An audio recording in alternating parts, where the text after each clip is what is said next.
With that, so do you remember from that which section would we find? Oh God, you're right. I don't remember. That's what I'm going to say. Systems, weight and balance, performance data, supplements, normal procedures, maybe.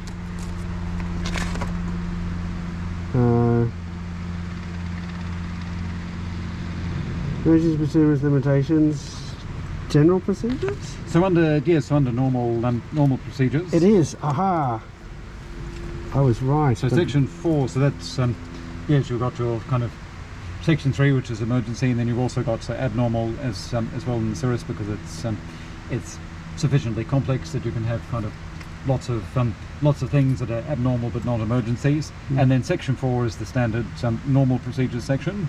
So that's going to go through the checklist and also have the written information that goes through that with a bit more detail. And this is the electronic book that I would download off the PDF? Yes, exactly. Okay.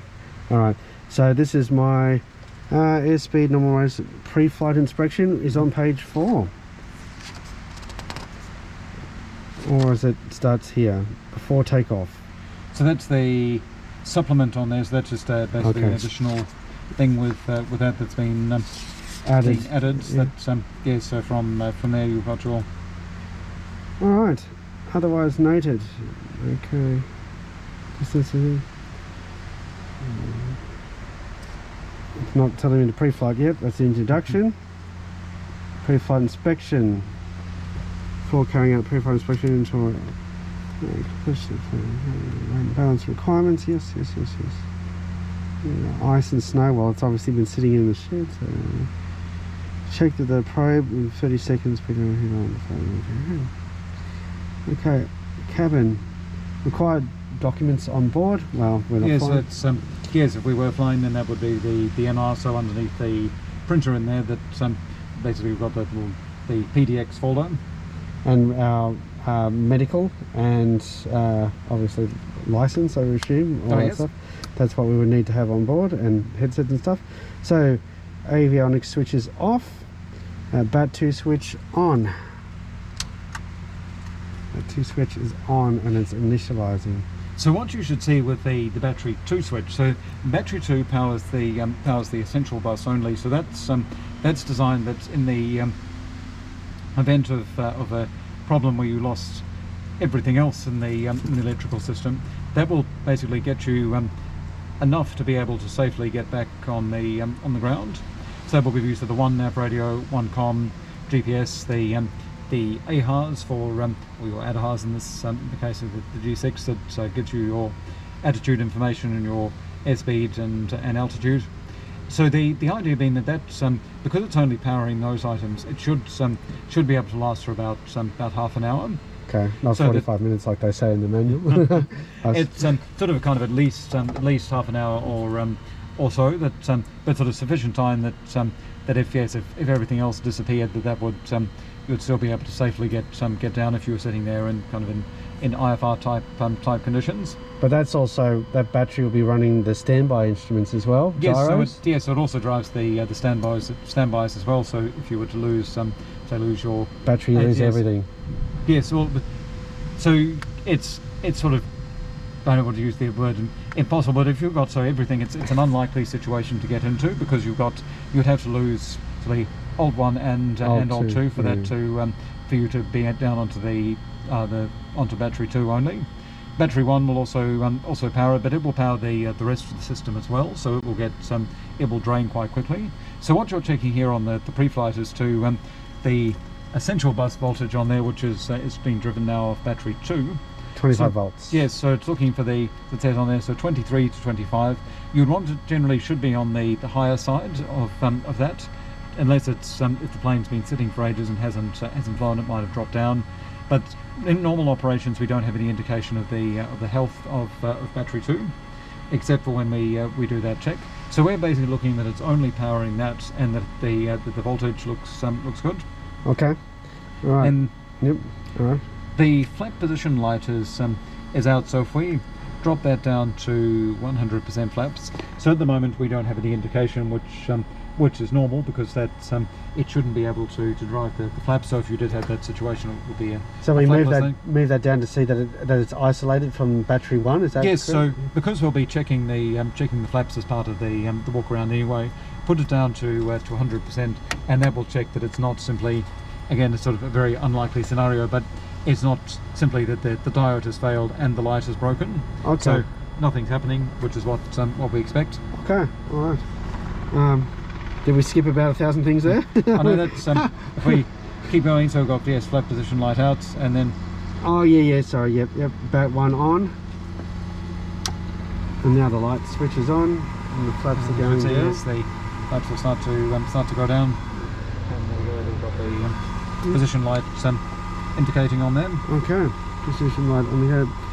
Avionics cooling fan audible. Yep. Fuel quantity check. So would that be a manual fuel quantity check outside the aircraft? So that's as part of the walk around. The main thing with that is you're doing kind of the 2 checks. So the manual look in the tanks, and then the fuel float type gauges on them. So would you do that pre-flight check on the outside of the aircraft before getting into the cockpit? So normally, you do kind of the cockpit bit first. So okay. The way it's kind of set up, so basically the cockpit, then the electrical stuff, so the lights and the stall warning, and then the kind of switch everything off, and then kind of the normal walk around aspect. So basically kind of checking that things that should be moving are moving, and things that shouldn't be moving aren't moving. Right. When you do that, then I'll do the basically the look in the tanks check. Okay. All right. So we're done that fuel selector. Selected the fullest tank, which is the right tank, which is on. All right, flaps, yep, that lights check operation. So is that checking the brightness of the lights? Or so what you would do for that, we might leave that as we're in the hangar, just to avoid distracting Sam over there. That you'd basically switch on all the lights, and particularly if you're doing IFR as well, that checking the pitot heat. Be careful with the pitot heat, it can get very hot very quickly. So if you do that, basically just go pitot heat on, straight across, check it. As it starts to get warm, go back and switch it off. Pretty much straight away, yeah. Yes, you've got a limit of 45 seconds on the ground for the pitot heat. Right, okay. And at the same time as well, so with the avionics on, so then the checking your stall warning. All right. So I'll. Is there a device that you got to use for that? There is, yes. I'll a screwdriver. I'll grab the bag, and I'll show you the little stall warning cup, so you can. All right. Should I get out as well? Yep. Obviously. Oh, I'm not going to be able to see anything. Oops. Get used to getting in and out.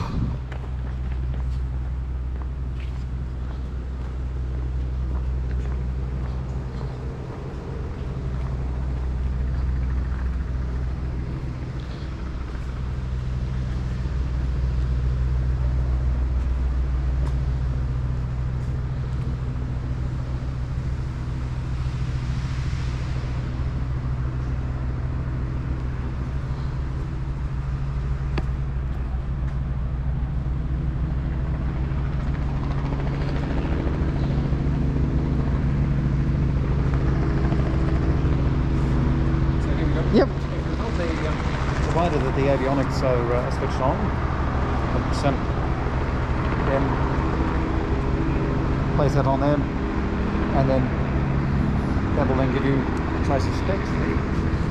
So does it suck it back out or something, does it? So it's a negative pressure system on there, so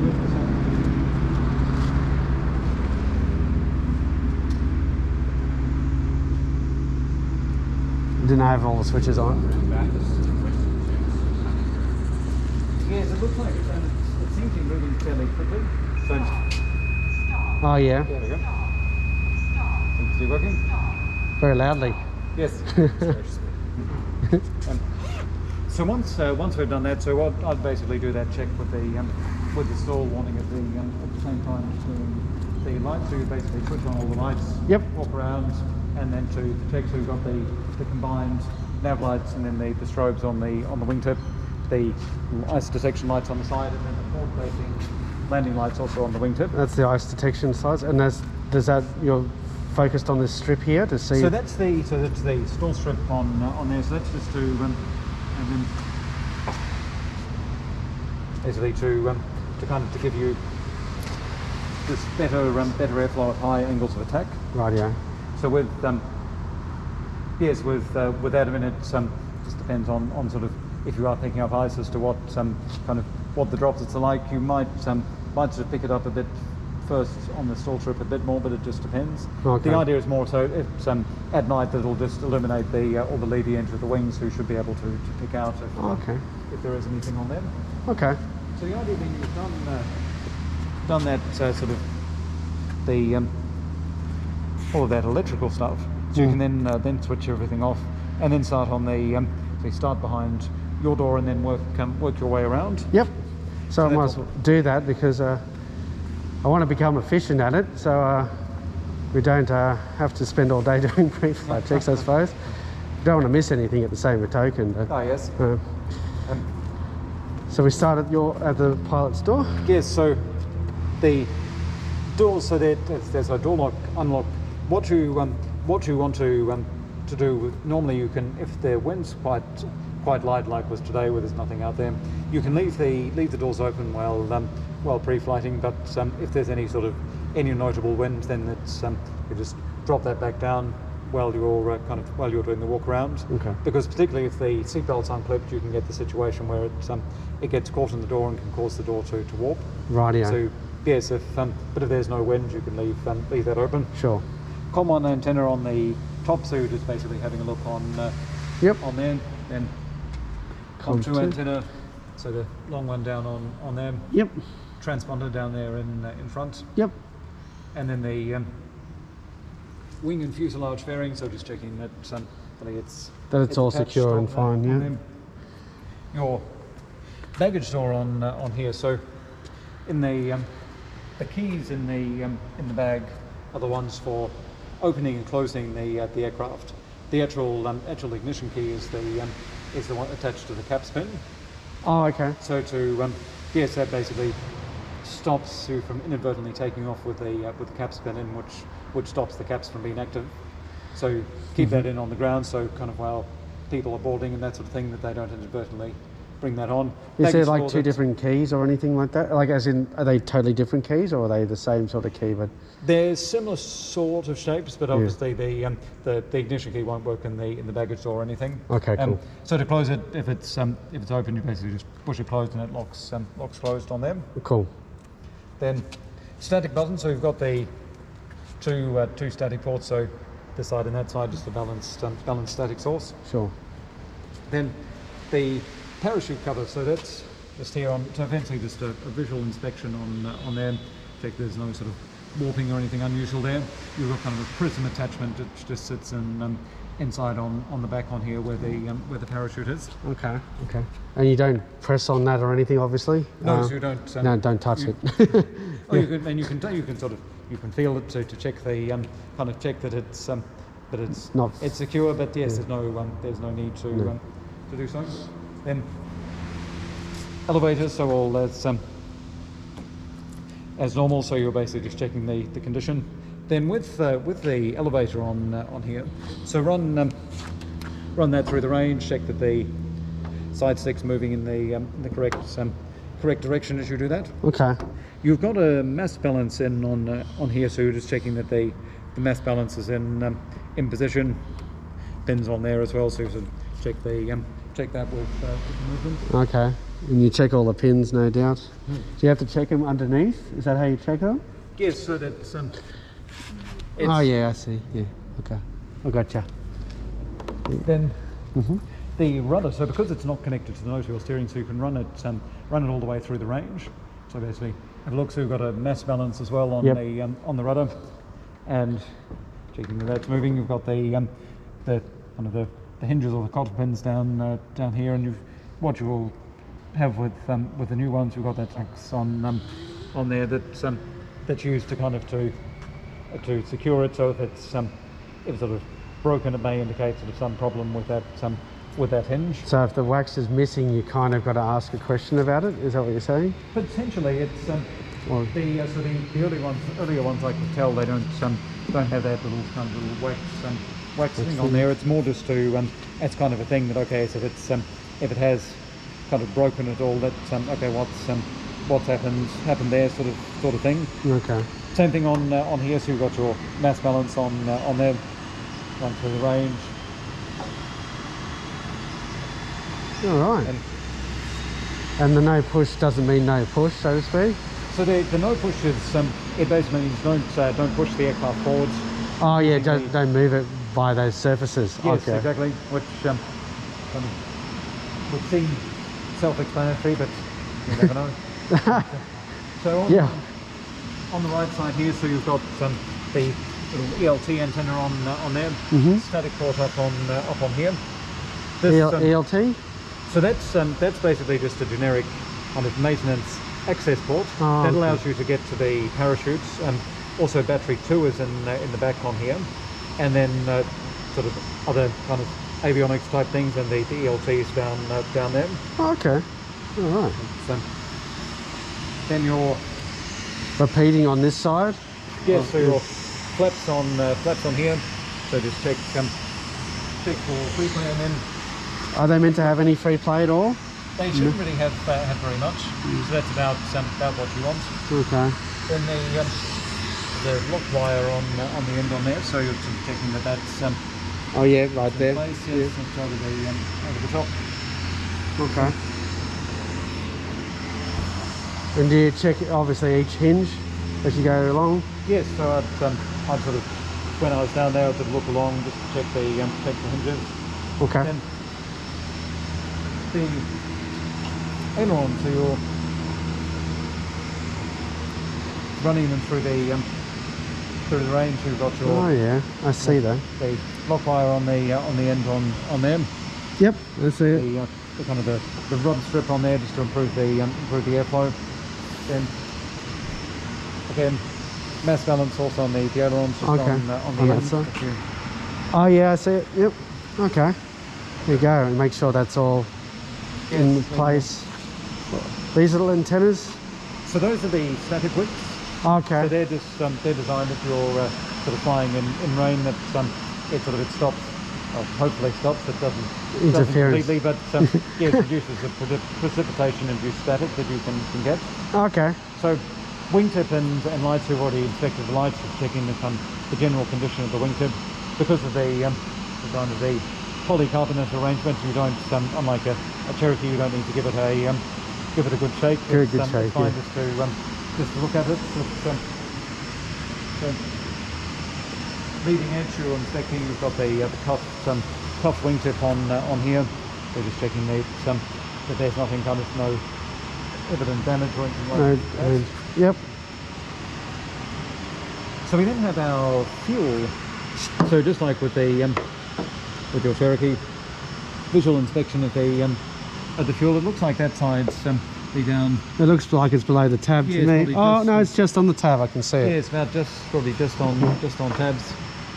Then on the underside of the wing, so you've got your fuel drain on there for the main fuel drain for the tank, and then inboard behind the strut, there's the collector tank drain. So you've effectively got the two drains on each side plus the engine drain. The collector tank is basically just there to make sure that you've got fuel pressure in all different flight altitudes. So it drains from the gravity feed from the main tank to the collector tank, with the idea being that the collector tanks are always full. Okay, so you got basically not technically 4 tanks, but you've got 2 collector tanks on each side that are always full, and then you've got the actual gas tank. Yes, so so it makes no difference from a flight planning or sort of a kind of a reading perspective, but it means that you also need to jump in behind there to get a fuel sample for that. Is it just for? I can't quite see where. So it it's sort of just. it's in a very awkward just position. Behind there. So the easiest thing is do it from the other side. Yes, do it from the other side. Okay. I'm sure just before we actually go flying, we'll go through that motion. Vents as well. So we also have on the underside a fuel vent on them. So on our engine cowling, so you've got on the G6 on our right hand side, so we have our oil on them. So that probably it varies a little bit from engine to engine. The Cirrus recommendation is that basically 6 quarts for kind of for local flights, and then for sort of shorter navs, and then 7 quarts for longer navs. That our maintenance people suggest that basically run it down and see where it stabilizes. So some will stabilize a little bit less, say at 5 or 5.5, and as long as it's comfortable in there, just keep it there, and then top it up as if it starts to drop below that. Okay.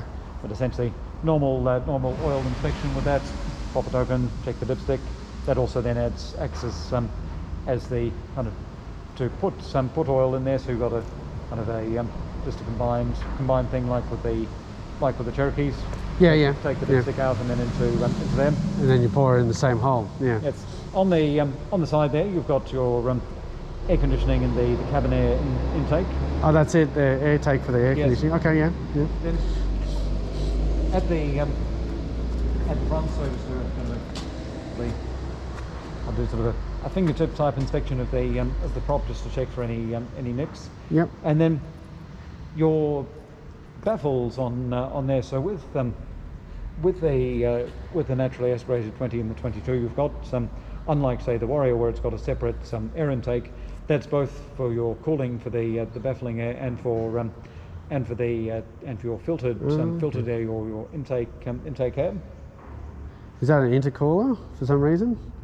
It's not turbocharged though. No, so this is the naturally aspirated one. So that's just for the air filter. Interesting. Oh, the so air goes, filter. so Yeah, kind of that meshy sort of pattern. So it goes kind of through there and then into the normal filtered air, and then it goes up and over into the cooling. Okay. Oh yeah.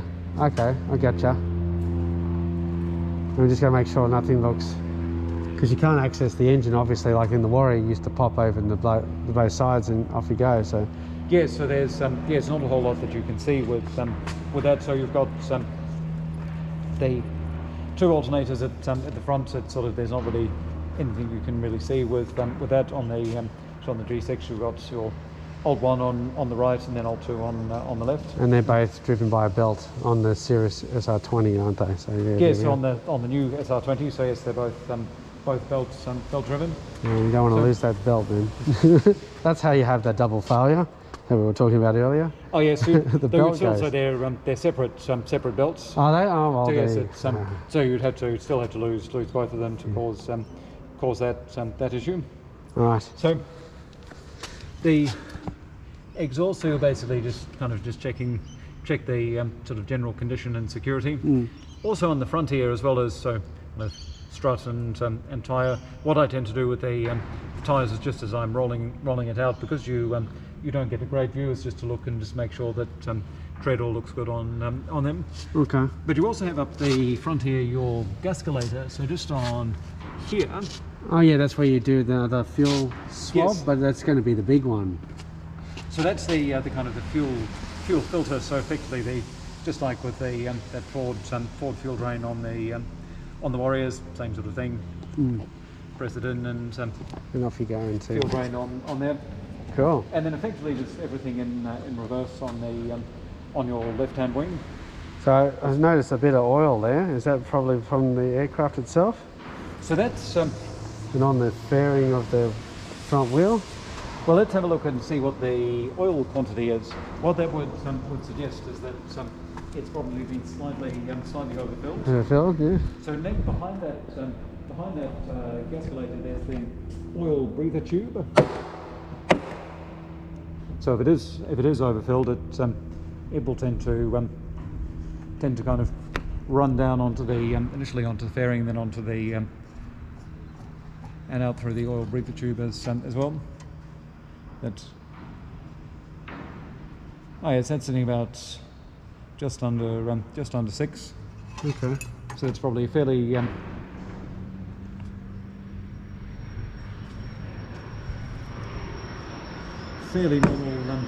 amount. It's probably that it was yeah, slightly overfilled, and then Yeah, because you can see it's run down through the cowl onto the Yeah, so that's kind of a classic. That's sort of the classic thing that you'll tend to get with that, where it's it'll sort of go down onto the spat on there. Oh, there you go. Oh, well, as long as it's got oil in it, I suppose we can't worry. This is pouring out. And so yeah, you check the fuel with where the gasolator is, and then and then you're back to checking the front of the wing. I guess for any damage, the next fuel tank. Yes, so we'll. I guess you rock the wing a little bit. It's hard to see. Like, that one looks a little bit under the tab to me. Yes, If you say it is, it's hard to see in there. It looks like it's on it. So it's actually, I think it's just over the tab. You can sort of see it's sitting just above. Oh yeah. Just it's shadows in here. That's hard to see. Yes, it is. Well, depends on the conditions outside, but yes, you're often a little bit easier outside. Yes, that's just above tabs, which makes sense based on. And that's where you clip the earth when you're fueling. Yes. Okay. Because there used to be a tab at the front of the Warrior from memory.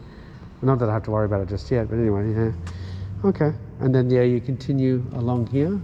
So the only real difference, you've got your pitot on there, so I'm just checking that for obstructions. Usually not an issue as it's inside. It's also got the pitot cover, which is usually on there, but I'm checking that. Then ailerons and flaps, so looking for the weight. Yes, mass balance on there.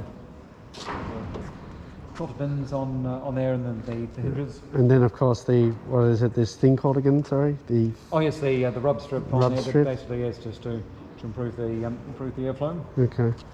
And make sure that's all secure, which it should be in a brand new aircraft, basically. Hopefully, yes.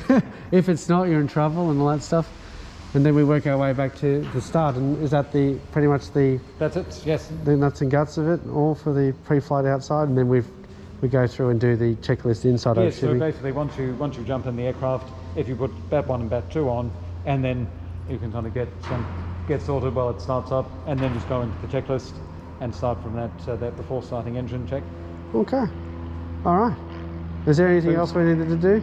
I don't think so. I think that's probably enough to stop your brain from hopefully